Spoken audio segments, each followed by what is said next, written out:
What's going on, everybody, and welcome back to another edition of Backstop Banter as Michael is trying to show off the cup. Yes, sir. Always showing off this beautiful cup. Backstop Banter. Sorry, got a little bit of a shadow. Then on the other side is my other show, Count the Bucket. Just saying. Thank you, Mary, for making this for me. Cross promoting. For what'd you thank me for? I mean, I probably deserved it, but I just missed what you said. I said thank you, Mary, a lady who actually I went to school with growing up. She's the one that made the cup for me, and CJ as well. And I swear you told me your wife made it. Absolutely not. That'd be cool if you could. I think you lied to me. No. My wife got this cup made for me for Father's Day. I still think that you lied to me. That just sounded so weird. I think you lied. I would never on purpose lie. I only like to bring like great stuff to you. I lie profusely. Very good at it too. Oh, I'm sorry. Sorry. Well, how's that Why do you like to lie profusely? Well, no, I don't actually lie profusely, but I can't believe you because I think you lie. Well, then profusely. again, I don't know. I think I lie most about liking people. Oh, do you not like me? Hey, you're all right. I mean, nothing's wrong. You know, people that watch that listen to the podcast probably think I'm much worse than I am because they can never see the sarcastic facial expressions. Listen, okay, totally didn't think I'd talk about this. And honey, I'm sorry if you're watching this. Seriously, do you ever watch The Voice? No. Okay, do you know who Blake Shelton is? I don't live under a rock. Well, I mean, he's country, so I'm not for sure. So he has the kind of personality where he's a smart aleck. But he totally means it jokingly the whole time. Like he's a turd, but yet he's a hilarious turd, if that makes sense. My wife can't stand him. Like we'll watch The Voice every now and then. She's like, he is not conceited. What was it? Cocky. And he just gets on her nerves, like constantly. I'm like, honey, he is not cocky. Like last show we watched on the Peacock, he literally brought a goat out onto the stage, or tried to get it to come out on stage. He wouldn't listen, or it was fighting back as he's trying to tug it. To say that it had a sign on it that said Blake. He was trying to get the contestant to pick him, say, hey, look, I'm the GOAT, because he's won it so many times. And I'm like, what cocky person that you're describing would actually bring a goat out on the stage and not be a country person? Like, I don't understand it. She's like, no, he's such a cocky attitude. But with that, I kind of think, and I'm not being mean to you, it's obvious that you're joking when you say half the stuff, but I guess if someone doesn't understand no. I could say, I would like to say probably a good 90% of people I've ever become friends with, especially females. Every single time they're like, I really hated you. I thought you were kind of rude before I actually talked to you. Every single time. Really? And they're like, I got to know you, man. You're just really funny. You're just really funny. Like, OMG. I mean, I am literally the funniest person I know. Nobody makes me laugh like I do. Oh, well, that's great. Guys, I'm sorry, but I feel like my hair is all over the place, and I need a haircut. I'm starting to get a little. Well, that's kind of me. Like, that's me. Like, I can't stand bangs. I guess we'll just do this. Like, my hair's getting super long, so I always try to get them over because I do the part right there and comb it over. So then it gets. I think that's just called balding. No, I'm not really balding. Look at that. Well, I mean, I do have a little bit of receding hairline going on, a little bit, but not too bad. I need a haircut.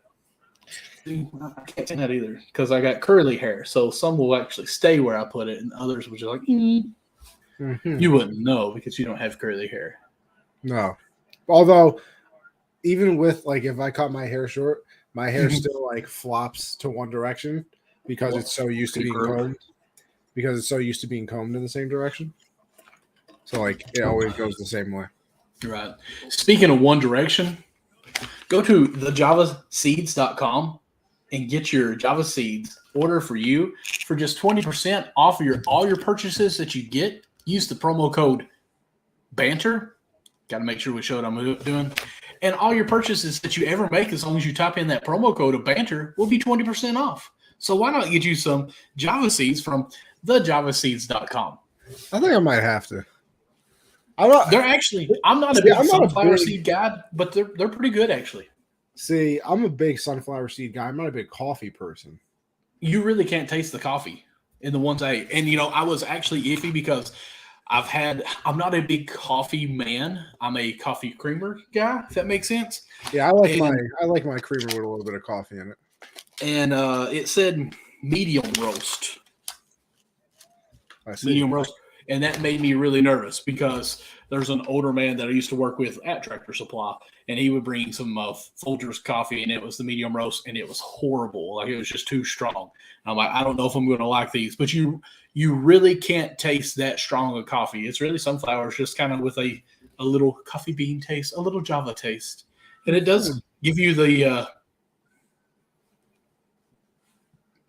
oomph to stay awake. I'm trying to think. Caffeine. There we go. Gives you a lot of the caffeine, or I won't say a lot, but it gives you enough caffeine that will keep you awake and aware of what's going on. So I do like them because, to be honest with you, when I do my show, Count the Bucket, on Sundays at 9:30 p.m. Eastern time, we usually stay on until about 11:30 sometimes, and I usually have to get up at 4 a.m. on Monday morning to work our freight truck. Got you on these. Keeps me awake.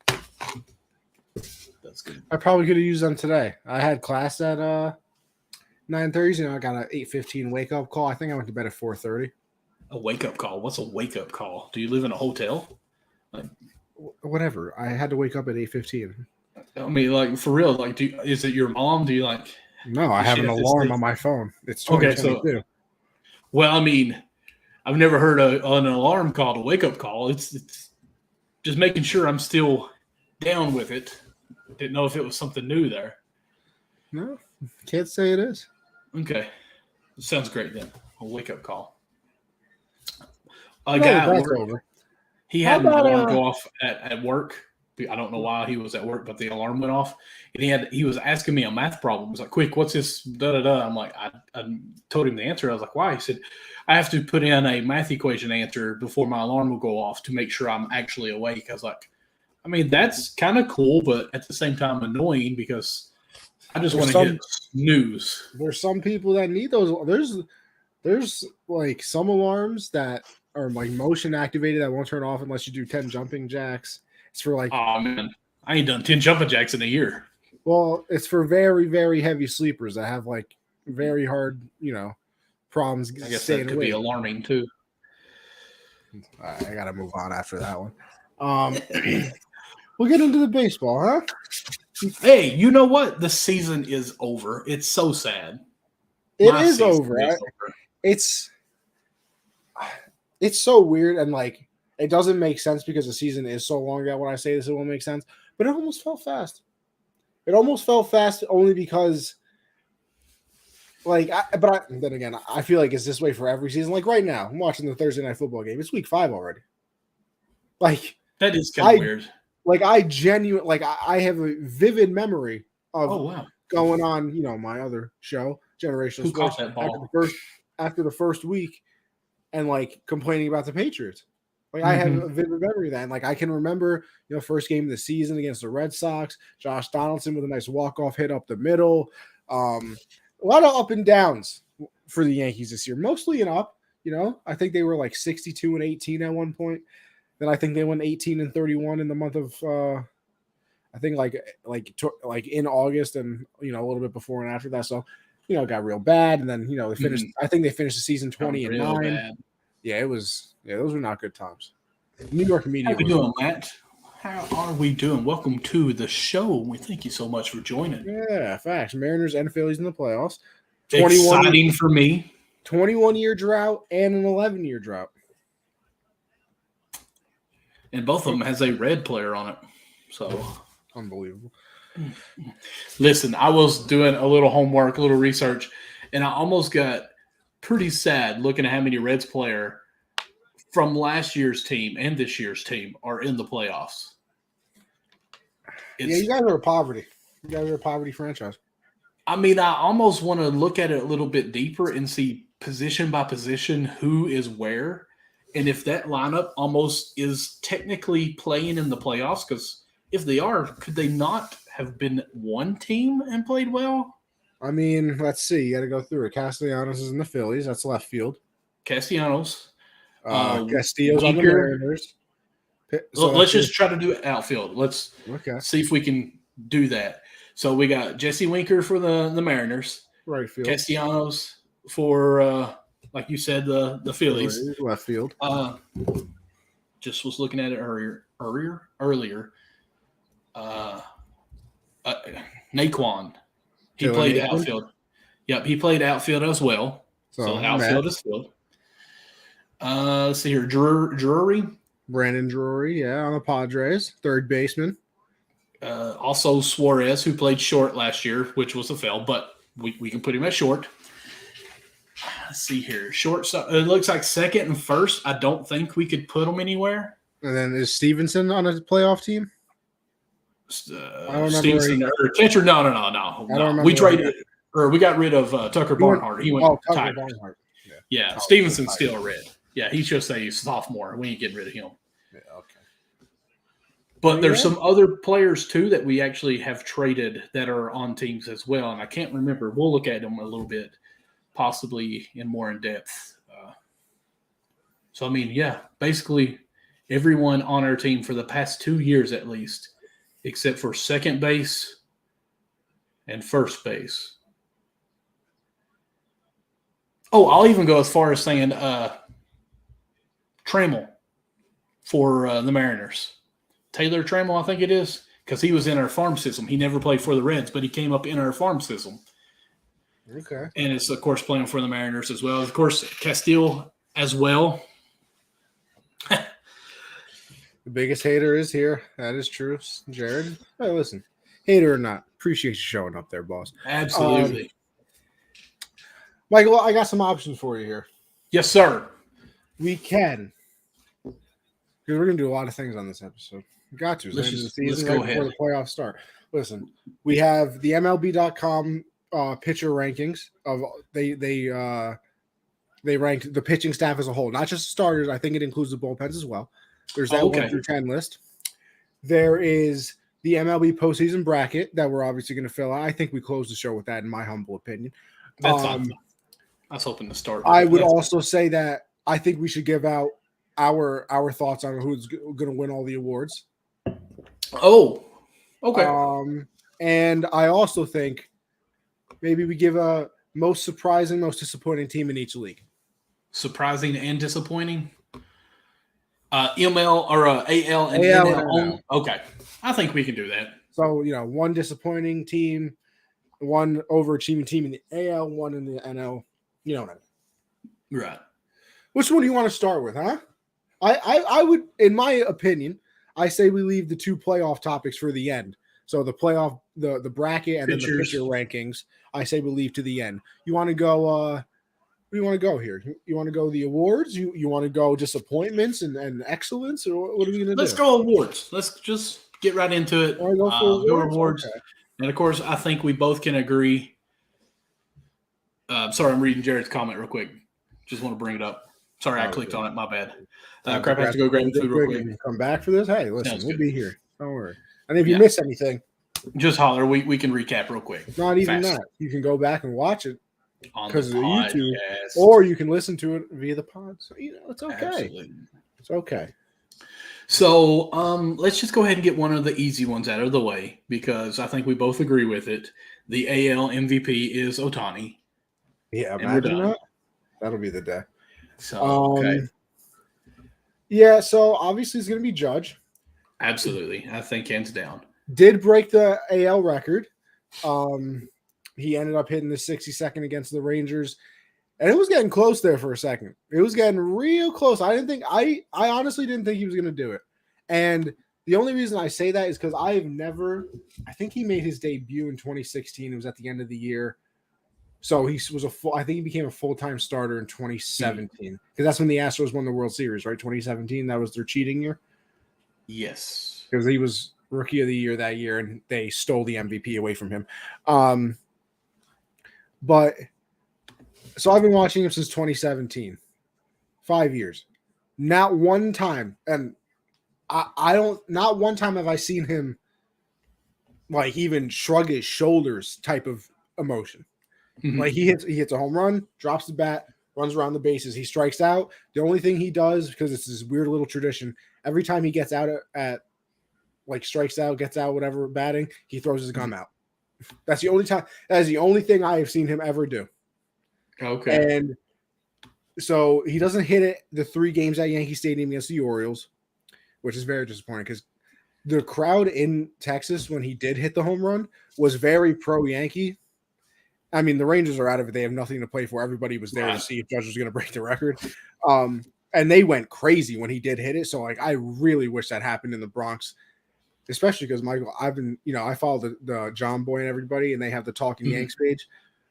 I am foaming at the mouth to watch a Yankee playoff game in the Bronx because the energy there, like they posted a clip from the wild card game against the Twins, I believe.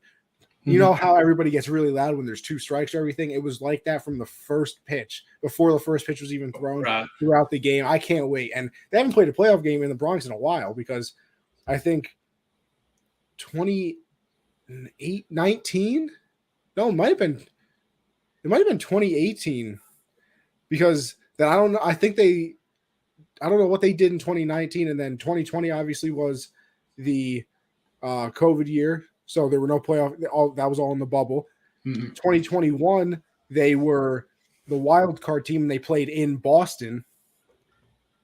And then now this year, they're finally going to be able to play back in the Bronx. So it's been a while. But anyway, I got off track, but I got excited because I can't wait to watch the playoffs. So he doesn't hit it in New York against Baltimore. He doesn't hit it the first game against the Rangers. And then they play a doubleheader on Tuesday. And I think it was Tuesday at least. First game of the doubleheader, he doesn't hit it again, and he strikes out. And he took his helmet off and he slammed it back into like the little, helmet holding area. And I was like, that's a little weird. It's genuinely weird because I've never seen him show any emotion. And that's when you're kind of like, okay, like this is getting to him. And weirdly enough, and people are going to think like, oh, you're sucking up to Judge, whatever. I really don't think it was getting to him as the fact of like he's like really pressing to break the record. I really think he thought he was annoying people. Like he's very team oriented. Like I said, when he hit his 60th to tie Babe Ruth and then Stan hit the walk-off grand slam, they didn't even want to interview Stan. Like the Yankee sideline reporter Meredith Marakovitz went to go interview Judge, and he went into the dugout and he was like, no, I'm not. He's like, I'm not talking. And then, after in the post-game press conference, he apologized to her. Actually, he's like, sorry, I just wanted him to get his moment. But so he slams his helmet down. And then the second game of the doubleheader, obviously first at bat, I believe he took a 2-2 pitch, put it into the stands, breaks the AL home run record. So really cool there. He didn't win the Triple Crown. He lost it by, I believe, 0.04. Oh, wow. I think he batted 311. Luis Ariz batted 315. So obviously doesn't get the Triple Crown, but he led the league in WAR, OPS. I wonder if who did you say won the average? Luis Ariz. I wonder if he played the last game. I think he did play the last game. I think he went 1 for 4, but Judge would have had to go I think Judge would have had to go 4 for 4. And actually, I think the Twins played a doubleheader the last day of the year. And I think Ariz would have had to go 0 for 8 in the doubleheader. But also the thing with him is I guess he had a little bit of a hamstring thing, apparently. So he didn't play a lot, down the stretch of the season. And I mean, listen, if he's injured, he's injured. Like, I'm not going to be like, fair. But, it could also be a little, hey, they're not really pitching to Judge anymore. You got him by points now. You really want to play? You sure? But yeah, I think he tied with Pete Alonso of the Mets for the most RBIs in the league. Obviously led the league in home runs, led the league in runs. I think he was 4th in batting average as in the MLB or something like that. I don't know, or 5th maybe. But yeah, obviously still good. Obviously an unbelievable season. And listen, I'll absolutely, if this was a normal season by Judge, like if he had the exact same stats but hit like 50, I'll say even 50 home runs, I think they would give the MVP to Ohtani. And listen, as a Yankee fan and a Judge person, I would be upset about that because I think that's a very unbelievable season to not win an MVP in. But what Ohtani is doing does deserve a lot of attention. Obviously, he's the first person since the mound was moved back to where it is now. What was it, 60 feet 6 inches? Something like that. Michael, it was an 18, not 19, like 1890 to okay. to like lead to qualify or something like that. He did something that hasn't been done since like 1890. So what he is doing is also historic in the way of like, nobody has qualified to do what he's done in a long time. Like nobody is qualified to be a pitcher and a hitter in the same season since like 1920s or something like that. So that's amazing. But you had to have an historic season to win the MVP from Ohtani. And that's exactly what Judge did. Like I said, if he hit 50 home runs, batted .311, had the 131 RBIs, I would sit up here. I would make my case for Judge because that's my guy. But they would probably give it to Ohtani, and I guess I really wouldn't have a kick coming to me. But he hit 62 home runs. He's the fourth player in MLB history to ever do it. Almost won a triple crown. And here's the thing for me that wins it more than what he did. In the month of August and a little bit before that, when they were struggling, he is literally, and listen, you know me, Michael, I watched all of their games. Right. He is legitimately the only reason they won a game. Like, I agree, 100%. They were terrible. And it wasn't even like, and here's the other thing too, which he only broke the record because people kept pitching to him. I have no idea why people did pitch to him. Michael, he was the only person in that lineup who could hit. Like remember that lineup I showed you? Oh yeah, absolutely. And but where everybody was injured. Like, why did anybody pitch to him? And that's something that doesn't get talked about much too. Is he did these numbers too with no one really to protect him? Exactly that, and that's what I'm saying. I think that makes it a little bit more impressive. Like if Stanton was behind him the entire season, and Stanton had 40 home runs and batting, even 250. Or, Rizzo was behind him who hit, 34 home runs and was batting in the 220s. Like, that's some protection. But, like, there were points in the season where, like, his protection was Gleyber Torres. And Gleyber Torres, like, ended the year very strong. Very good September. Right. In August, he had the lowest OPS in baseball. Like, he was one of the worst hitters in baseball. Absolutely. Ohtani needs to trade to a team that he can win with. I would love to see it. I really would. Of course, because it would be like the Yankees. Well, I mean, it would be a team that has a lot of money. I'll tell you that. So it'd be the Mets, Yankees, Dodgers. The typical. Reds. Hey, yeah, of course. Get a new owner.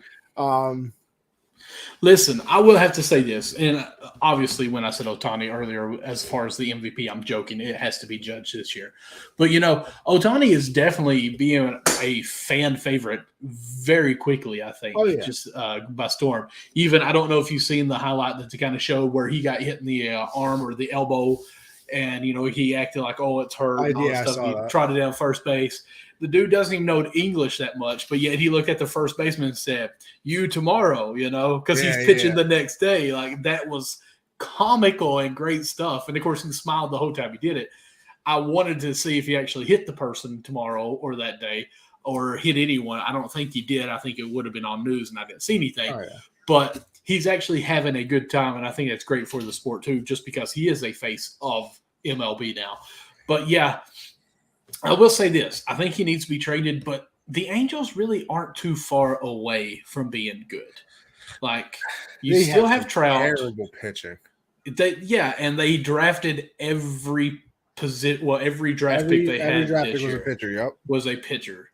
But that's a different story. Let's not get tied up on the Angels or anything. But yes, I think AL MVP, hands down, is Judge. Now, I do want to ask you this. Do you think at some point we come up with a new award for, I hate to say for Ohtani, but for players who are on the Ohtani caliber? I don't think you can, only because, like, who else is going to do it? Like, what are you going to do? Make a two-way player award? Like, he'd be the only person to ever win it. Literally nobody else in the entire majors is doing it. So, like, that would be like that'd be making like an Aaron Judge award, be like the best hitter 6'8" and above. Like Right. nobody else is. So like, yeah, he would win it every year. So like, if this was a situation where, But how do you not give it to Ohtani every year, though?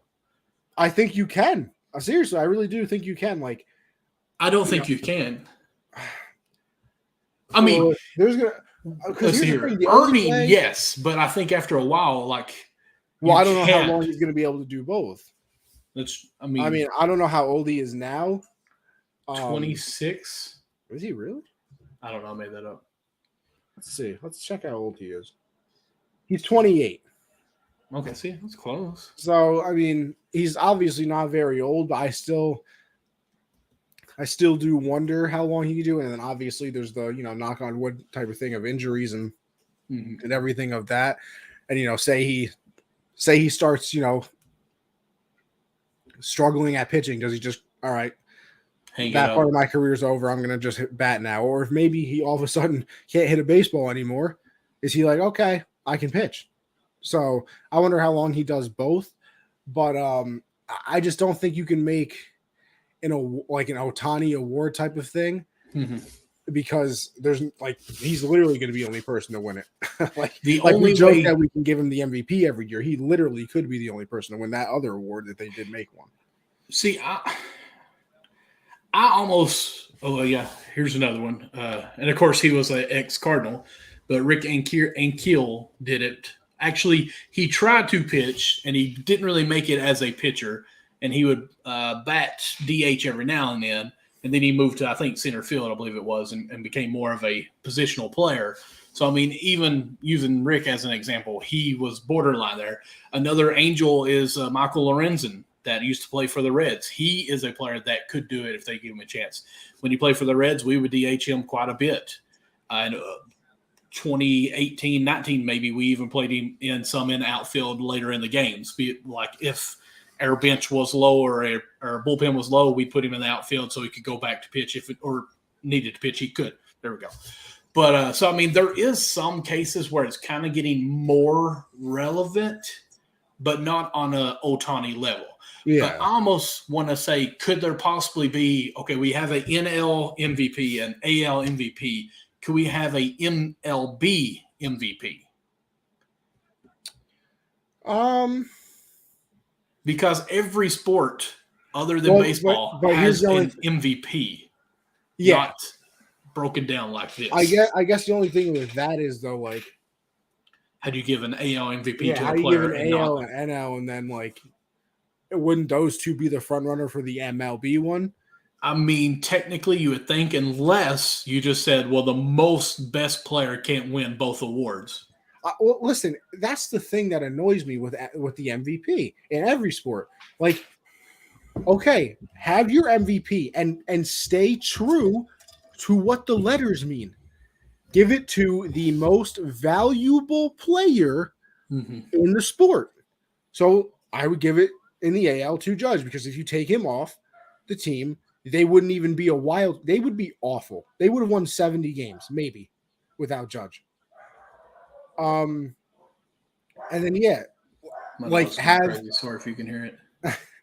So have the true MVP valuable, and then have I don't know, best player or something of that nature, where it's like, yeah, you were the MVP, but this team might most have lost. All around player. Not even all around. So for Ohtani, he could win if you want to give it to him, best player in MLB, because he did what he did. But give Judge the MVP because that team is terrible without him. Don't get me wrong, the Angels are worse without Ohtani. Obviously, I'm not saying that they would be better, but they were a last place team anyway. They're not last place because they were with the A's. They were a fourth place team anyway. How much worse could it have possibly gotten? Speaking of the A's, that's a good storyline there. I don't know if you've seen it. The catcher. Oh, Stephen Vogt. Yep, his last at bat, his kids announced him call up, and then he hits a home run. Also, his first ever plate appearance, hit a home run. Oh, really? The ESPYs are for. I mean, the ESPYs, theoretically, yeah. I mean, yeah, but the ESPYs isn't an actual. It's not like you're. ESPYs are a little political too, in a way. Would you rather win an ESPY or your MVP? You know what Can I we mean? have a mop, most outstanding player, and it goes to either? Because I'm 100% with you on that. The letter V, and it gets overlooked big time Oh yeah. because valuable to me is so much loosely in the way that they look at a MVP candidate, because the most valuable player on a team, if that person wasn't on that team would not be the same team. And I don't see how a pitcher can really be the most valuable player ever, technically, because it's one every 5 games. I mean, the only way you can do that was like Kershaw's year. I think Kershaw had like a 1.9 ERA, won like 20 games. I hate to be this man, but it's still one every 5 games. I mean, it's 25 games that he maybe appeared in or something like that. Sorry, my nose is itching. At the most 30 games out of 162. Listen, how can that be most valuable? That's a whole different argument. I still, to this day, I don't understand how pitchers are the highest paid players. I mean, I guess it's because they are so rare, and like you need starting pitching in the playoffs and things like that. Then again, I don't know if you really do anymore because bullpens are so into the MLB. But like, I don't know why pitchers are always the highest paid players in the MLB. When like, I'd much rather pay my position player who's playing like Judge played 157 games. Like, I'd much rather pay him $40 million than somebody else. I'm with actually the only 2 players this year to play 162 games, Matt Olson and I think Dansby Swanson did it. Oh, okay. Only 2 players in the entire MLB. Anyway, listen, we got off track here. Yeah, we're NL MVP. NL MVP, I think it's pretty easy. Paul Goldschmidt, batted 319, 35 home runs, 114 RBIs. Like, even had 7 stolen bases. Did it have 7 stolen bases? That is true. I think that's pretty easy. AL Cy Young, I also think is pretty easy. Justin Verlander came back from Tommy John and maybe put up the greatest season of his career. Had a 1.8 ERA, 170 innings, 43 years strikeouts. old. Yeah, what is he? 30? I thought he was 39 or something like that. I think he is almost 40. He might be 40. I remember us talking about his age preseason on that paper I had printed out, but I cannot remember what it was. I'll tell you right now, he is 39. 39. Cease, I think, is his name for the White Sox. Has had a pretty good year. He had he had an unbelievable year. It's just. But Verlander at 1.8 ERA in this era where you swing for the fences is pretty phenomenal, especially for the whole year of 175 strikeouts next to 28 walks. I think that's really good. Yeah. NL Cy Young, another one. A lot of these awards, I'm not gonna lie, I don't have much like disagreement with a lot of these awards. Yeah, like it's hard to argue them. Sandy Alcantara for Miami, 2.28 ERA, had a WHIP of 0.98. Like, that is very, very impressive. 228 innings, 207 strikeouts, only 50 walks. He was dominant for a large portion of the year. AL Rookie of the Year. I would say that I'm going to go a little bit. I mean, I'm with you as far as Sandy winning it, but I think Braves pitcher Max, I always say Fried, but I know it's not that. Fried, I think he could put up a chance to possibly compete there, but I do think it's Sandy to lose. Obviously, the season's over with. I think it would be dramatic if, for some reason, Sandy did not win that with just that whip alone. 207 strikeouts is great. The weird thing for me is, like, and I like, listen, I didn't watch the Dodgers play, so maybe there's some more to this than that comes to the eye. Yeah, hold on, I'm getting there. But Julio Urias had a 2.16 ERA, which is better. Went 17-7, 166 strikeouts, 41 walks. I guess the thing with him is he only pitched 175 innings, where Sandy was at, I believe, 228. Yeah, but I mean, technically, man had a better ERA. So, but hey, like I said, I don't disagree. But like watching Julio on here, like I'm looking at some what they think the voting breakdown is going to be. Him coming in third is just weird to me.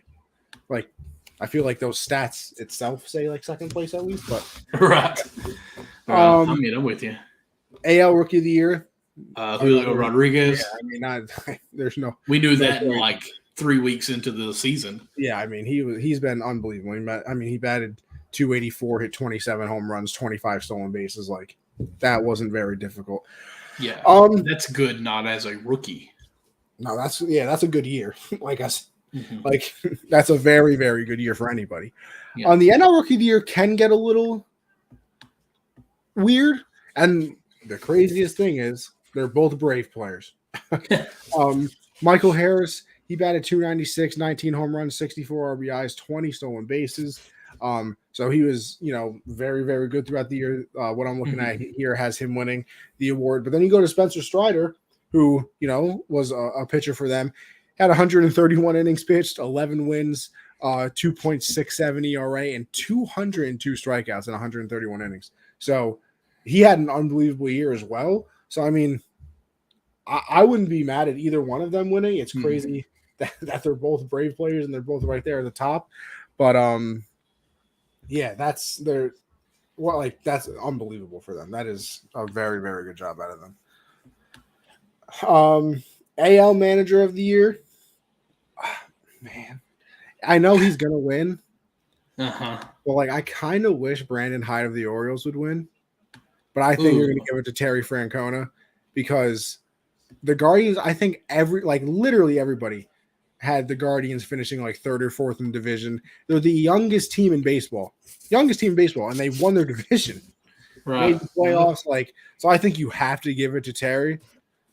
But I would like to see Brandon Hyde of the Orioles win it because listen, they were supposed to be one of the worst teams in baseball. Ended up, fighting for a wild card spot till honestly the last week of the season. And then obviously they didn't get it, but they put together an unbelievable year. So I wouldn't be too upset if you won either. But you have any thoughts on that? You giving it? Well, I was just going to say, I mean, yes, respectfully for the Guardians, Terry Francona, obviously a good manager for years now. I wouldn't mind seeing. I think it's Scott. Can't think of his last name for the Mariners. Yes, I wouldn't mind seeing him just for the fact of what lineup they have changed. Me being a Reds fan, seeing that the players that they've gotten and molded that lineup to actually be relevant right away. They've taken vets, they've got the Rookie of the Year and all this stuff, and actually have a chance at winning the World Series right now. So it's a long shot on that, obviously, but I think it'd be nice to see him on there. But yeah, I don't disagree. I don't think he has a shot, but just before the fact, what is it? What do we say? 21 years since the last time they've been in the playoffs? Yep. Longest streak in the majors. So, I mean, the fact that it's the longest streak and now they're in there. So, I don't know. I'd like to see him win it. I don't know if they can go this on how far they go in the playoffs Nah, just a regular season award. That's what I was thinking. So, I don't know. And honestly, Terry Francona, I mean, he's a name that we already know. So, I mean, I'd like for someone else to win it that's not really a big known name. If that, no, I get what you mean. And then the NL Manager of the Year, I think. Listen, it has to be Dave Roberts. It has to be. I mean, I guess it doesn't. It's how much did you really have to do? And I would say that with not because of the Dodgers and they're very analytical. I just mean with that type of lineup and pitching staff. Right. I mean, I don't know what you really had to do, but he's going to win Manager of the Year because they won 900 games. So, I would be okay with Buck Showalter, though. I would also be okay with that. I mean, because that's the way they were last year. Well, that was all, but I mean, that's also another team where I think they had the second highest payroll in baseball. So it's kind of okay, you had a very good team, but. Well, I think it's Dave Roberts pretty easily there because I mean that I think they had the fifth or sixth somewhere around there best record in the history of baseball. So I mean, oh really? King Connie of Winterfell and Lord Michael of King's Landing. Okay, doing my best Vic impression. I see you, Josh. I appreciate it. Oh, okay. Vic is Mike. You remember Vic is always the one that comes in and calls me White Michael Strahan. I'm with you. Oh yeah. Interesting. Because it's Logan is his name, right? Yeah, it's weird. The thing on YouTube says Logan something, but it's Vic. So okay, yeah, I know. I see you, Josh, trying to do your best. It's Thank you for jumping in here, Josh. Appreciate that, man. I like the King thing though. Appreciate it. Like I just watched. You ever watch Lord of the Rings? Yeah. Well, listen. How am I supposed to know? Maybe you think it's stupid. It literally came out when I was young. So, Well, I mean, it doesn't mean you like it. yes, Connie. I have watched Lord of the Rings. I had seen them all, but I hadn't seen them in order and like all the way through in a while. And I had my brother's HBO Max. Went on and watched all of them. Big fan. Hey, look at Josh here. Yeah, go Mariners. I think that's Josh. Are you going full Mariners for your boy Clayton? Is that why we're going full Mariners here? Listen, I am torn, and we'll get to it, but I am torn. Let's see. Any other awards to give out here? I mean, I think they do like reliever of the year as well. Yeah, now. we don't. They have like the Trevor Hoffman and the Mariano Rivera award. Listen, the NL is going to be easy. They're going to give it to Edwin Diaz. He struck out like literally every single person that he faced the entire season. Okay. I have to say this. I didn't want to interrupt you while you were talking about Judge, but I forgot to when we moved on. So this broke while we were alive here. Albert Pujols actually revealed that he was so close to retiring in June of this year, in midseason. Yes, on a MLB.com interview, he just said that he was very close to retiring mid-season. That blows my mind. Probably because the pressure. I mean, not that pressure like he was trying to avoid it, but I don't think he really started out that good. No, he went on. I think he tied Judge for the most home runs in the second half. Yeah, so that's probably the first half. He's just like, why am I even playing? Because last year when he got traded, if you want to call it, and went to the Dodgers, that had to been playing on him a little bit, negative in the head. Okay, you play every other day or so often with the Dodgers. You go back to the Cardinals to retire, basically, and it's not going as well as he would like it. And he is. Oh, a lot of family stuff was going on around then. Okay, and he is a good father, family man too. So I don't know what was going on, but I just was going to say that, maybe he just wanted to say, hey, I'm in a point in my career where I'd rather be home with my family instead of going through this mental challenge that he's going through. Thank goodness for us as fans, he didn't. And that's awesome. So there's been a lot of cool moments this season. It really has. There's hit 700. 162 games. I mean, I feel like it gets forgotten because it happened. I think it happened in April, but Miguel Cabrera got his 3,000 hit. Oh yeah, yep. Judge with the 62. Obviously Pujols with the 700. 703, I think. Yeah, I think he got up to 703 or maybe 704. I can't remember. I need 16 yards from Russ and 15 from Pittman. Pray for me.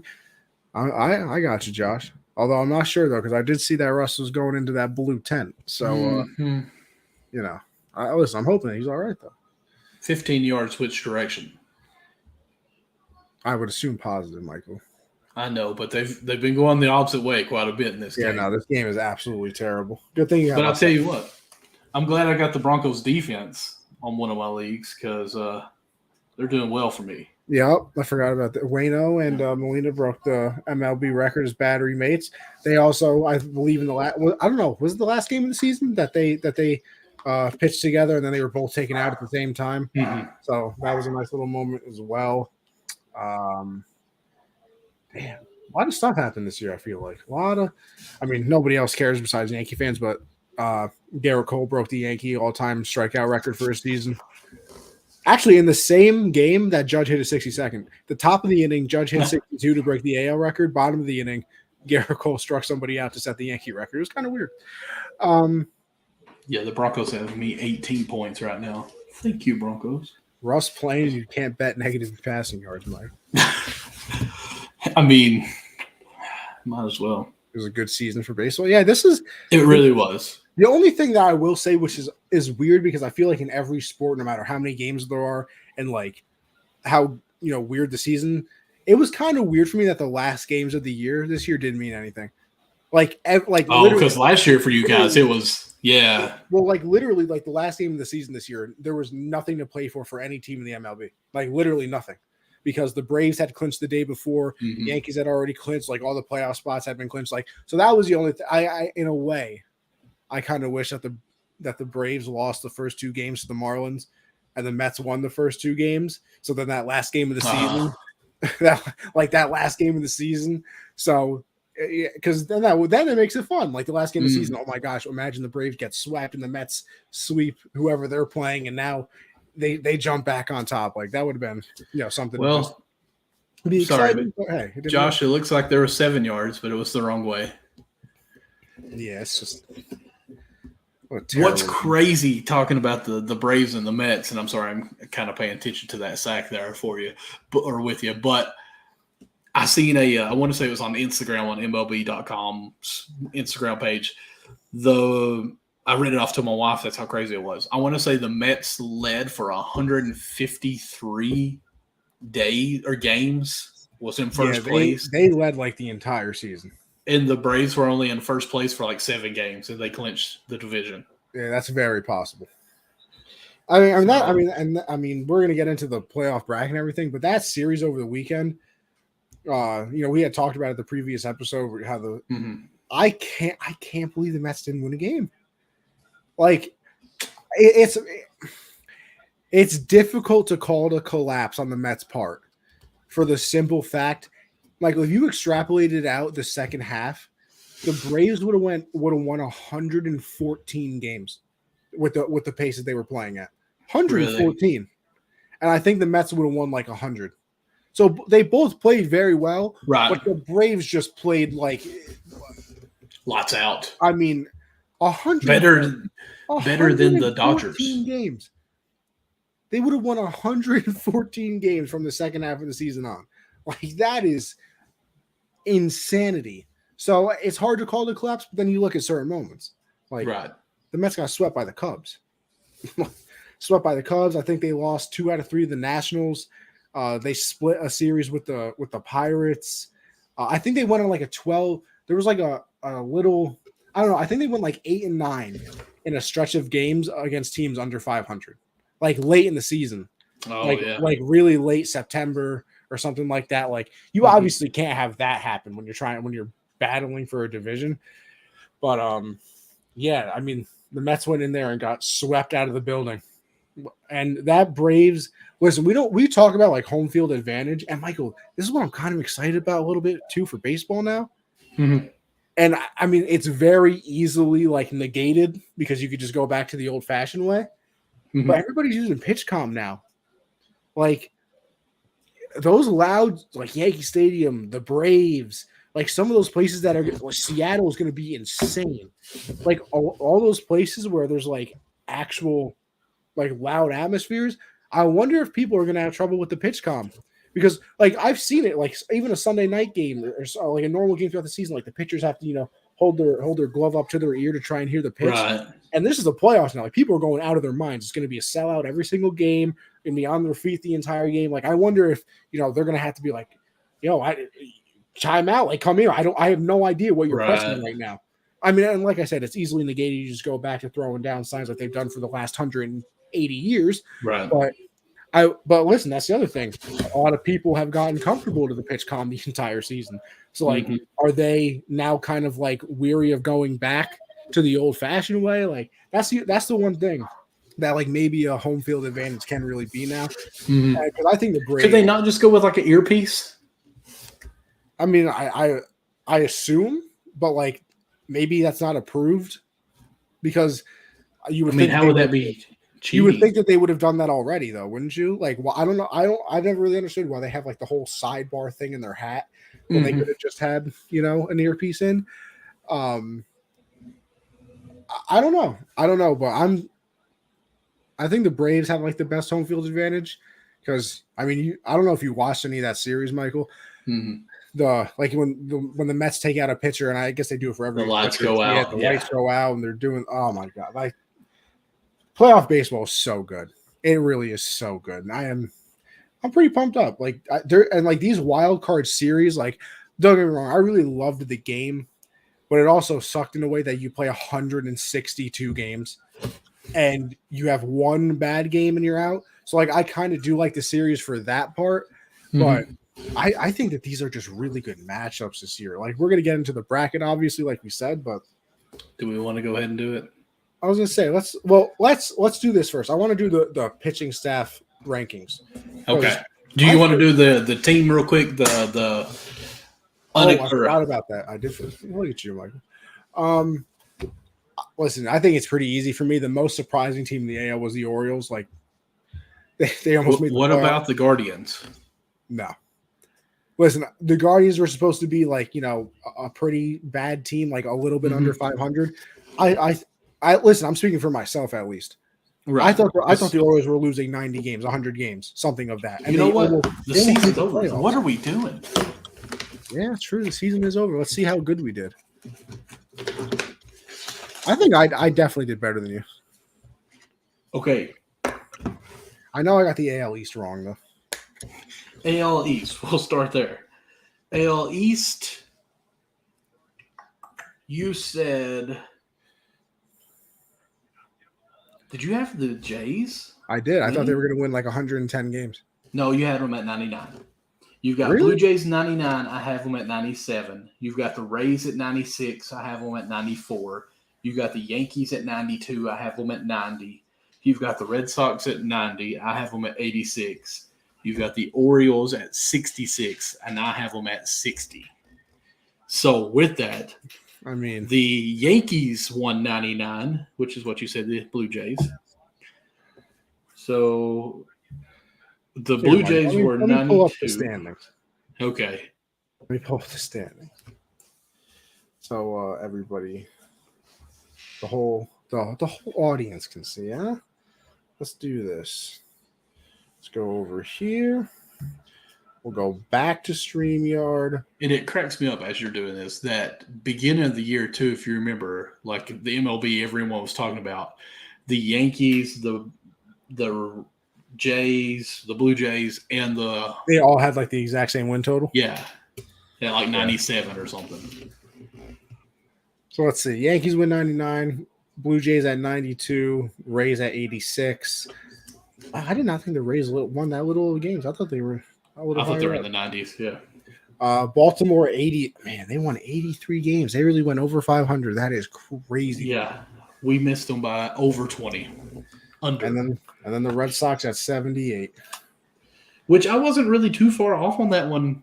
I said 86, but which is crazy. Yeah, they couldn't. And listen, honestly, what the Rays did is still impressive, though. They won 86 games. I think at one point they had like 22 people on the IL, like at the same time. Right. I'm with you on that. So, they still had an unbelievable season.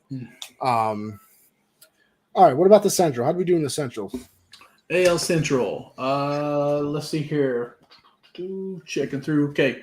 We both had White Sox winning, Twins in second, Tigers in third, Guardians in fourth, and the Royals in fifth. Well, we got the Royals last, correct? Yeah. So we had – where did they go? Okay, White Sox, you had them at 96. I had them at 92. What did they get? 81 and 81. Michael, do you know that like as a franchise, they're 500? Really? That's crazy. Like in their last 250 games, they're 500. In their last 100 games, they're 500. Like all the way down that line, they're 500. It's the weirdest thing ever. So the Twins, I had at 84. You had them at 85. Okay. They won 78. That's not too bad off. If we're within 10, I think it's pretty good, don't you? I'll accept it as a small W. Okay. The Tigers, I had at 78. You had at 76. I was 10 off. What were they? They're 66 and 96. Okay. Yeah, didn't get the W there. The Guardians, I had them at 73. You had them at 70. Yeah. Sorry, Cleveland. They won 92. They won 92 and 70. Yeah.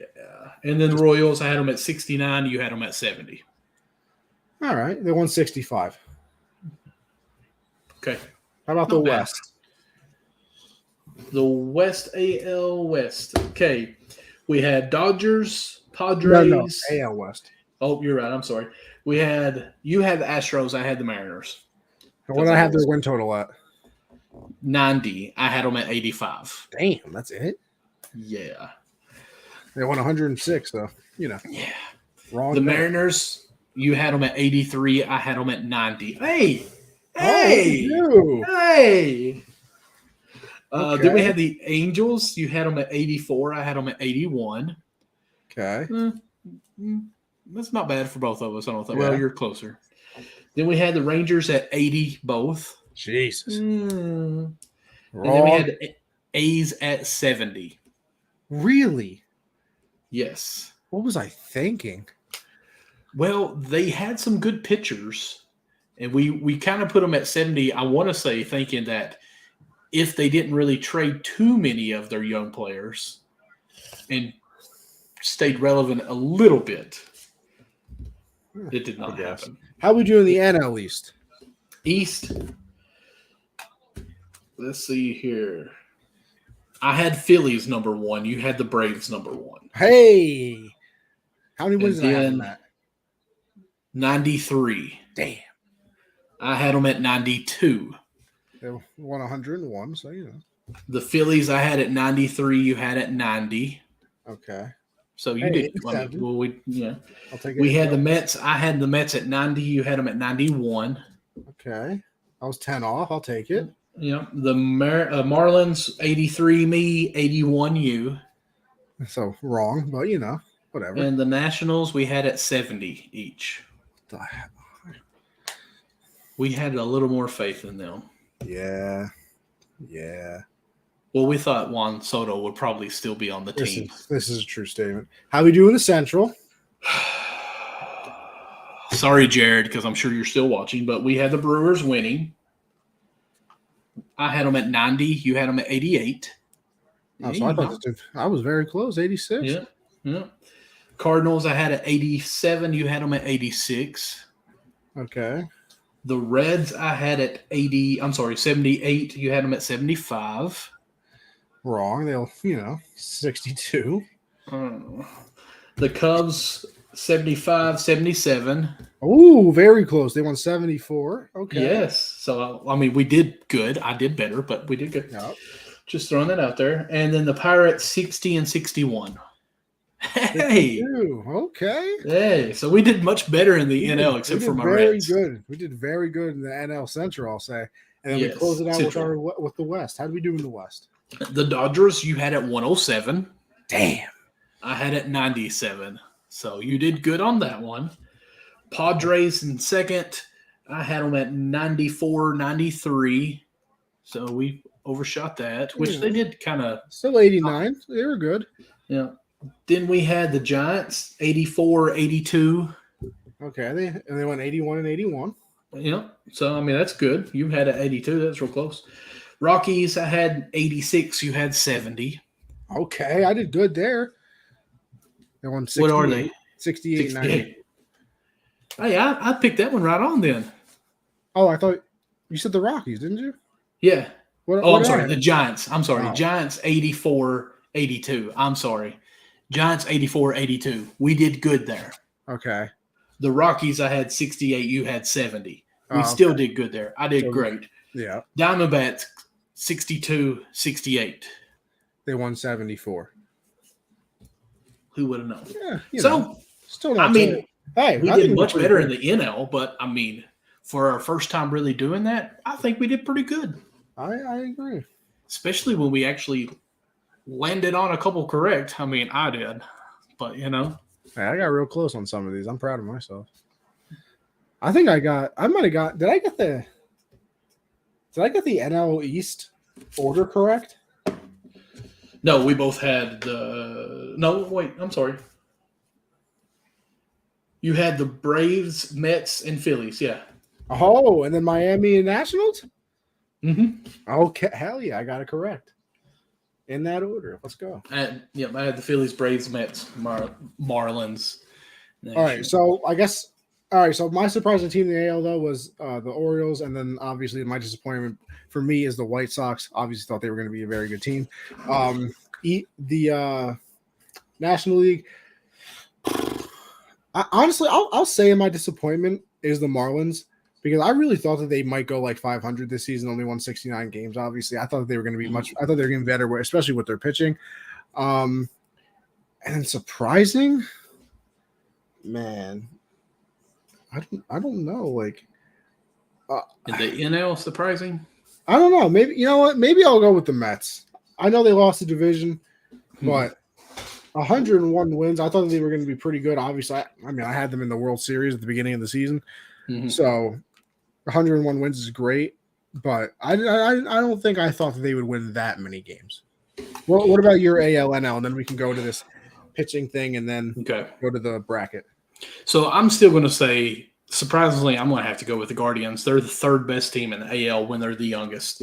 I do like the storyline of the Orioles. I think it's just surprising there that they were the seventh best team, but the Guardians are that high up ranked, won their division 92 and 70. I think they're my biggest surprise. As far as my biggest letdown, I'm going to go, I want to say the Twins because they started off good, but yet at the same time they did this last year suck in a way. And I kind of want to say I was buying in to the Red Sox being relevant, but they disappeared. So I'm going to say that was my biggest disappointment was the Red Sox. Okay. So National League, my surprise team, I don't really know if there's a standout surprise. Yeah, the NL is a little bit more difficult. Mm-hmm. I will say that as far as the flop, I thought the Reds would be better than what they were as my own team. I knew they would be a rebuild year, but I didn't think we'd come in last nor lose 100 games.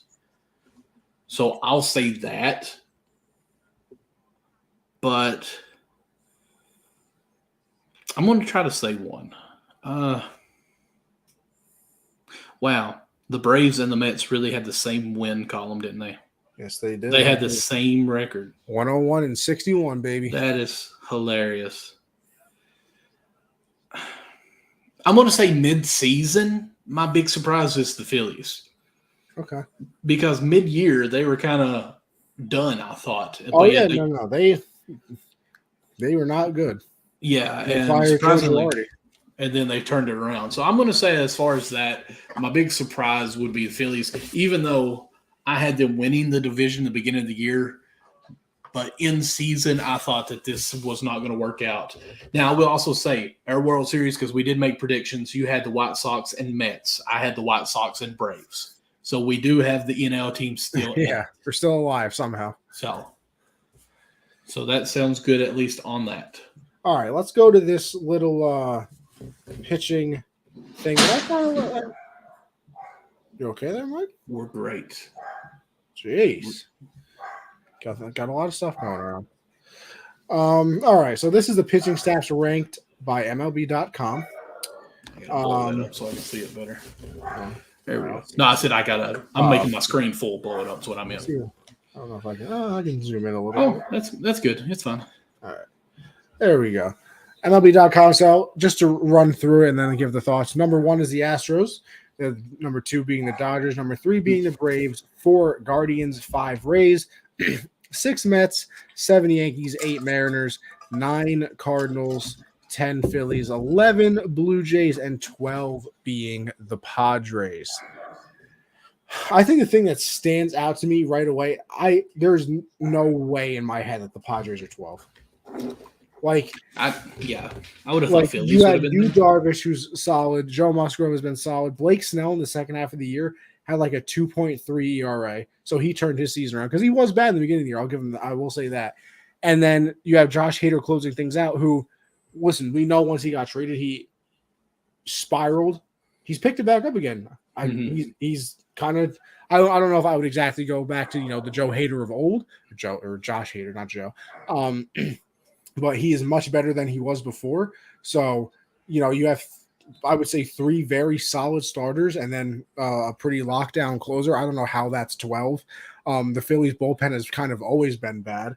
I know they have Aaron Nola over there, so that boosts him up a little bit because he's obviously a certified ace. I want to ask you real quick. Sorry, do you think the Yankees are that good at 7? Yeah, I do. Okay, because I feel like that's a little high for them. Cole, has this isn't the season that I expected out of Cole. I would have expected him to be better. It's weird. Like the MLB, like 18% of runs in the MLB are scored on home runs, I think. And Cole gives up like 68% of his runs on home runs. He's the weirdest like ace pitcher to watch right now because it's like 6 innings and it's going great, and then all of a sudden he'll like walk somebody and like it seems like it messes with his head, which is kind of weird to me since he is a veteran. And then like he'll give up a hit and all of a sudden it's runners on first and second, and he had just gone like the other day he had a no-hitter through 5 innings. First 2 batters reached in the 6th inning, and then he gives up a 3-run home run. like that's kind of what his season has been. So it's weird like that, but I still have a lot of confidence in him. I mean, I think he led I don't know if he led the AL or the MLB as a whole in strikeouts, so he can obviously still do that. And then Nestor Cortez, Michael, has he has like the 4th lowest ERA in baseball since last season, which is crazy. Unbelievable. He got cut like 4 times including once from the Yankees. The Yankees cut him. He got cut from the Orioles. The Orioles are terrible, and they cut him. No. This was like when they cut him. I'm with you. Okay. This was like 3 years ago they cut him. Right. So you can't stay on a terrible Orioles team. And then he went to the Mariners, had like a 14 ERA. Like he was awful, and now all of a sudden he's that. Luis Severino, he made a nice little like tune-up start, because he came back from the IL. He threw 7 no-hit innings, and then they had to take him out of the game because he had 94 pitches. Like he's very, very good. So I think 7's good. Honestly, if they had their bullpen from the beginning of the season, I would have put them probably 3rd. But their bullpen is so hurt right now. Like they don't have Ron Marinaccio, who is like one of their best relievers for the DS because he has like a shin thing. Chapman has been all over the place. Clay Holmes is on the IL again. Wandy Peralta's on the IL, who's been dominant against left-handed hitters this year for them. Like they have a lot of injuries in the bullpen, so I think Michael King might have been the best reliever in baseball at the beginning of the season. Then I think he doesn't need Tommy John, but it's like something in his elbow that has him out for the entire season. Chad Green had to get Tommy John surgery, so I think 7's fair. I think they are I really do think they're directly middle of the pack like that. Okay, that is fair to me. Astros, I agree with number 1. I mean, they're the lowest ERA in baseball as a starting staff. They have a pretty solid bullpen. The only thing with them is they don't have a lockdown closer like you can get to Ryan Presley. Dodgers, I agree with that number 2. Obviously, they have Kershaw. They have Urias, who you see right there. Only thing with the Dodgers, they literally don't have a closer. Dave Roberts said that they're just going to go by closer by committee, whoever what the matchup is good against. Because Kimbrel has been an awful trade for them. He's just been terrible. Braves,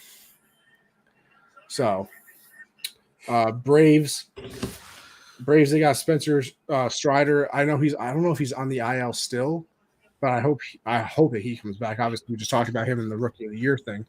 Max Fried, Charlie Morton's been money in big games. They have somebody else too that pitched the second game of that series that I can't think of. I can't remember, but yeah, I don't know. This at first when I looked at it, it was a terrible ranking. Michael's watching the football game right now.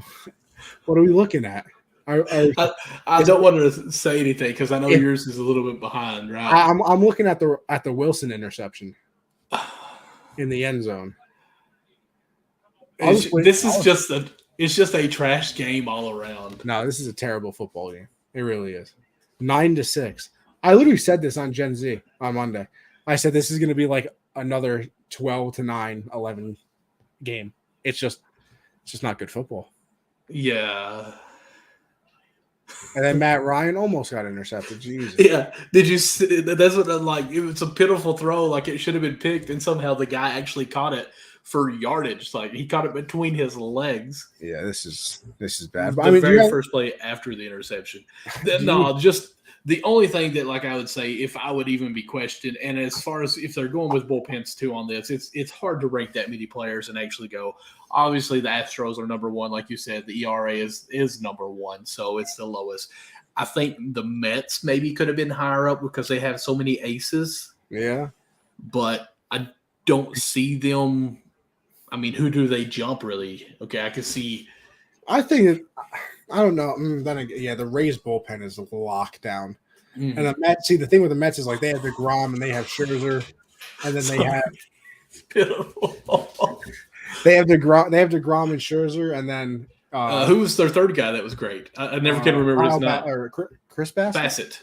Something Bassett. I don't know what his first name is. I can't remember now. I think it's Chris.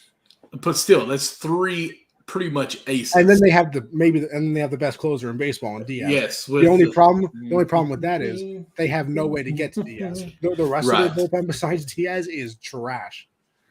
So like that's kind of their thing. Right. You know what I will say? The Mariners I didn't think would be at 8. Then again, I don't think they can jump the Yankees or the Mets. Mm-hmm. But like they do have Castillo, they have Robbie Ray. But I guess it's not the worst ranking of all time when I originally thought about it. So, hey, Michael, how about this? It scares me looking at this because I know we're about to go into the playoff part, right? Are we going to do that? We are. I was going to say we'll end the show and do this little bracket. Sounds great, but it scares me more. I was thinking of some of the matchups because let's be honest. If you're going to win the World Series, you have to have good pitching. Oh, yeah. And not even good starting pitching. Like you have to, like the last. I genuinely can't think. Like, what's the last team that won a World Series like with a bad bullpen? Like, who was? I mean, I can't remember. I can't even remember. Oh, the Braves last season. Their bullpen was. I remember that game against the Dodgers. Yeah, last year the Braves won, right? Yeah. I thought you were saying they had a bad bullpen. No. But I'm saying that's what I'm getting to. Like last year, I remember their bullpen being good because I think it was either second and first or second and third. One of their relievers came in against the Dodgers and struck out like the next 3 people, and like their bullpen was good. And then the year that the Nationals won, like they were using Max Scherzer out of their bullpen. Mm-hmm. Those Giants teams always had a pretty good bullpen. The Dodgers, like a lot of these, like the Kansas City Royals literally won the World Series because of their bullpen. Mm-hmm. Like their pitchers were asked to go like 4 innings in those games, and then they would just bring in a line of relievers that shut everybody down. So, but how about this, Michael? How about we fill out this bracket and win $100,000? Huh? Sounds good. Hey, all right, 60-40. Yeah, me. Because I asked you to be the co-host of the show. Did you? I did. I can't remember. I was actually trying to think. Have we done this for almost over 2 years now, haven't we? This will be our second year through a whole season. Of course, last year was a shortened season. Yeah. Yeah, because I remember Alex came to me. He said, listen, I don't really feel like doing banter anymore. I said, okay, I'll see what I can do. I said, hey, Mike, want to do baseball together? And I said, yes. So I got 60-40. Sounds good. Perfect. All right. 50-50. Michael, we started off with the one that's going to tug at the heartstrings for you. The Blue Jays and the Mariners. Whoever wins this goes on to face the Astros, which, by the way, Michael, I kind of appreciate the fact that the Yankees don't have the best record in baseball or in the AL. Because the matchup's tough. Yeah, the Blue Jays-Mariners matchup is way more difficult than the Guardians-Rays. I'm praying that the Guardians win because they never beat the Yankees in a big spot. But here's the other thing, Michael. Why is baseball the way baseball is? Why doesn't the highest seed get to play the lowest seed like every other sport in America? Technically, they do. No, because if the Rays win, they would be the lowest remaining seed, and they would play the Yankees. But that would be an upset. But I'm saying they should reseed, like the NFL. Like the NFL don't reseed. Yes, it does. The highest seed always plays the lowest seed. No. What are you talking about? Are you saying when they make the playoff bracket after the first week of the playoffs that whoever wins the first place plays the last place of who's left? Yes. No. I mean, to my knowledge, that's never happened. You want to bet? When did it change? I've literally never known anything different in my entire life in the NFL. The highest seed always plays the lowest seed. Always. Hockey is the exact same way as well. Seriously, because I don't like that. I think that's stupid, to be honest with you. Because why? You're the best team in your division. You deserve the easiest road. You have it. It's lined up. Now you're at No, fault. it's not. If it was, then they would play the Rays. Then why not just let the 1 and 2 play and just have it settled and be done with it? Well, because there still can be upsets, but I'm saying no. But heavens forbid, let there be an upset and the brackets be different. Like that's what's stupid now. Like, oh man, it's got to be this to here now. Oh, now we're the best. We won so many games. We need the easy road. No, this is how the bracket's made. That's what you should do. That is what you get for winning the most games. That's what you get for being the best. That's pathetic take right there. I'm sorry. If NFL is seriously that way, that is horrible, and they're pansies. Have you never watched a playoff game? I mean, I've never paid attention to that. If that's seriously it, I've never noticed. Always plays the lowest seed. Always. Never have I ever paid attention. To Michael? That. Why do you think the Bucks played the Eagles last season? The Bucks were the 2 seed. The Eagles were the 7 seed. Okay. Well, how many teams were in it? 7. The first team gets a bye. Well, right. I mean, that's how it's set up. Okay, but I'm saying the lowest. If the Eagles, okay, let me ask you this: if the Eagles beat the Bucks, yeah, who would they have played? They would have played the 1 seed. They just beat the Bucks. You said the Bucks were the 2 seed. The first seed gets a bye. So if the Bucks won, who did they play? Which they did. They played the lowest remaining seed after that. That's how it. Listen, I need you to bring this up and show me how that played out. Like, I need a bracket where they switch because I don't believe that at all. I literally am astonished that you've watched sports this long and don't realize this. That if that is true, it had to have just changed like in the past 3 years. Absolutely, you are literally out of your mind. Because that is the most pansiest thing I've ever heard. Whatever. Let's fill out this bracket. No, are you wrong? Did you check it? No, I didn't check it, but I want to end this. It's 11:30, and I went to bed at 4:30 in the morning. I had to wake up at 8 o'clock.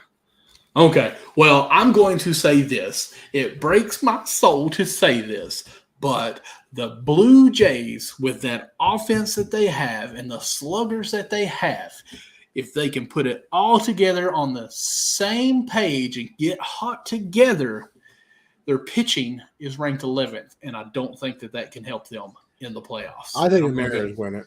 And I'm going with Mariners. Yeah, the Blue Jays pitching is like they gave that big extension to Barrios. He's been awful. They signed Kikuchi in the offseason as a starter. He's in the bullpen now because he's been that terrible. Kevin Gausman's like literally their own. I mean, him and Manoah, but Manoah had a bad second half of the season because I think this is the most innings he's ever pitched in the season. So, whatever. All right. The Guardians and the Rays. I'm going to go with vet, seasoned, and just knowing on this series.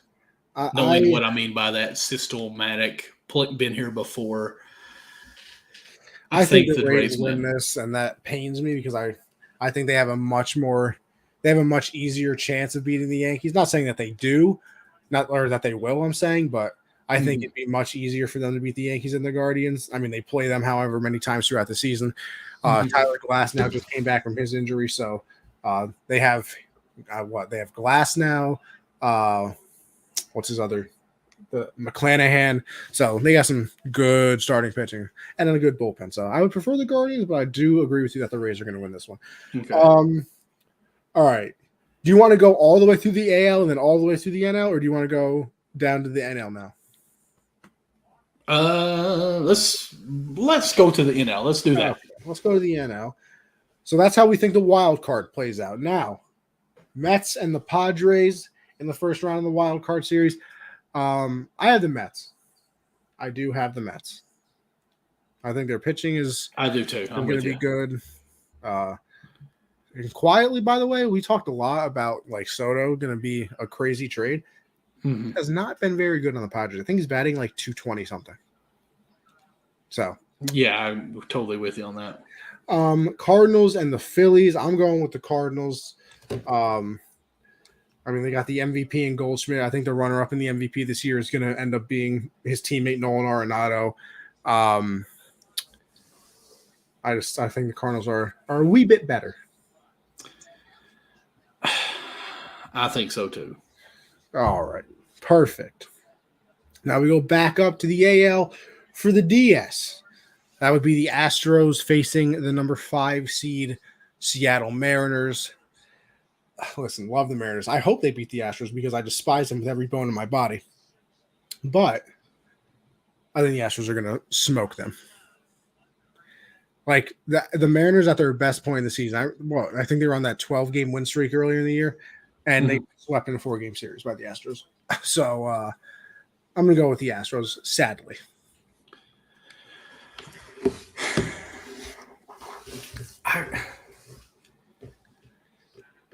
I could see the Mariners actually upsetting. I pray. I could see it happening. I really, really could. This Mariners team, has played well all season long, but I think last week we did look at it, and Astros has beat the Mariners quite a bit in their head-to-heads. I can't remember what it was, but their record was quite a bit. So I am going to go with the Astros, unfortunately. But I wouldn't be surprised if the Mariners upset. All right, we go down to the Rays and the Yankees. Oh, listen. I think it'll be a close series, probably 4 or 5 games, obviously. But I'm going to go with the Yankees, not only because, I love them, but I think the Rays have one of like the worst offenses in the MLB. Their pitching is just very good, but they do not score runs. Like, they don't score. Mm-hmm. And you obviously need to outscore your opponent, by the way, in sports to win the games. So I'm going to go with the Yankees, but I think it'll still be a close series. I'm sorry. So do you really think that after the first round, if it played out the way we predicted here, that the Rays should play the Astros and the Mariners should go down to the Yankees? Yes. Okay. Like every other sport? Pitiful. Yeah, I'm with you over the Yankees on that. Perfecto. All right. Dodgers and the Mets. I wish that this was the ALCS, or honestly, I wish it was the ALDS, but like it was lined up in a way that both were going to have their number 1 stars and both were going to be full strength. Mm-hmm. Also, Michael, I will say, I forgot to mention this. The only scary thing for the Mets is their team has not been the same since Starling Marte got hurt. I think he like broke his finger or something like that nature, and still can't grip a bat. So he's not playing in the wild card series. And DeGrom got beat his last 2 starts. Scherzer got beat in that Brave series. Like, I mean, I don't think the Padres are going to win it, but it might be a little something. It might be a little something.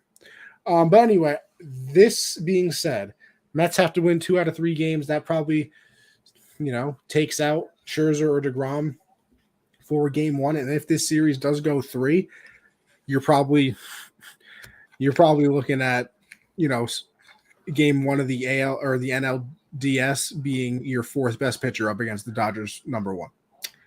So I think the Dodgers are going to win this because the Mets are just not going to have the pitching because of having to play in the wild card series. I'm actually going to go with the Mets on this, but since we have to agree, I'm going to give you this one, and I'm going to say the Braves on the bottom one. Oh, no, I was going to agree with you on that anyway, so it's fine with me. Yeah, I think the Braves are going to beat the Cardinals. I mean, like you said, 114 win pace. 114. Mm-hmm. I even think the Braves are going to beat the Dodgers if that's our matchup. It is the matchup. I don't think the Dodgers win it. I really don't. I have such a hard time seeing a team like them losing, but they've done it in the past. And I can see it happening again. So I'll go with the Braves. That's fine. Okay. Then I have to pick the Yankees. I'm listen. I don't even care if you want the Astros in there. Okay. Since you had 2 picks that I don't agree with you, we're going with Braves winning it then. What do you mean 2 picks that I didn't agree with? I don't agree with the Dodgers over the Mets, and I don't agree with the Yankees over the Astros. So you have to give me the Braves over the Yankees. Wow. Have to. I'm the one controlling this computer. You know that? Have to. I don't think I have to. It's only fair. Come on, it's doesn't my that 50. look beautiful? Look at that No. interlocking NY. No, I mean, does the N come first or does the Y come first? I don't even know. It's a blob there. You don't know which one's in the front. It's the most iconic logo in sports, Michael. Although I will say the A gets on my nerves too because it's going the wrong way. Like it should be the A that way because you don't make it go that way. It's backwards. But yeah. All right, Yankees win the World Series. Perfect. And that will. Are you? No, it's got to be. It's the Braves because I picked them from day one. Spring training. That was Michael, almost. I can't pick again, Michael. This is my team. You don't have. You are not a Braves fan. You're a Red fan. I know, and I'm keeping homerness out of this, and I Well, didn't even pick Michael? my Reds Michael, to win Michael, any you know playoff what? games. Michael, you know what? Here, how about this then? How about this one? Rock, paper, scissors. No, not even that. Go in the bracket yourself. Fill my own out. Exactly. Fill your own out. And then how about we have a competition between the two of us, see who gets more right. It's literally going to be the same except for the The Mets and the Braves there. And the Astros. That's three things we can disagree on.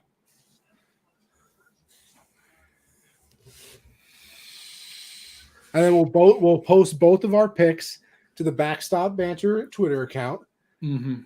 We'll have the fans vote on which one they think is better.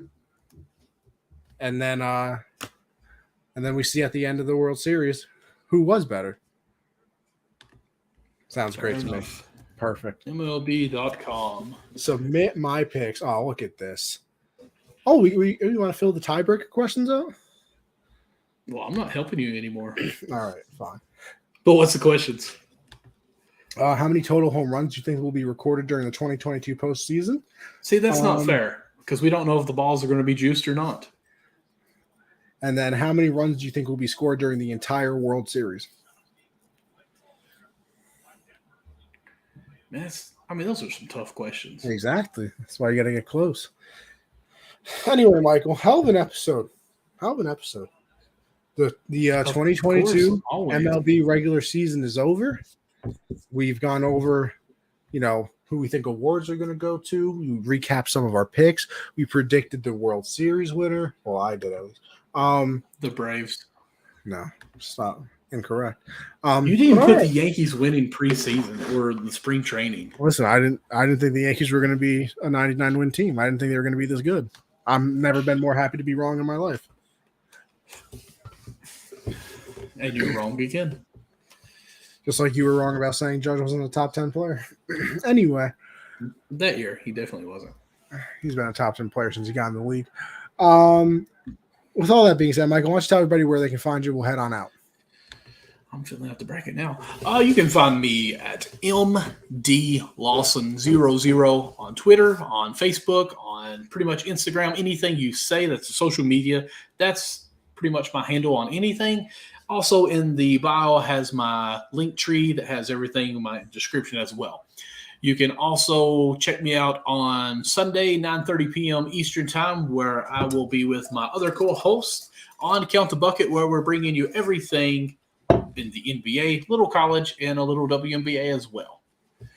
As for me, you guys know what it is by now. Anthony Conover _ on Twitter for everything. I have my link tree in there as well, which will lead you to Generational Sports, the Hard Count, and then obviously this podcast as well. Twitch is Anthony _ Conover. Put all the pods there.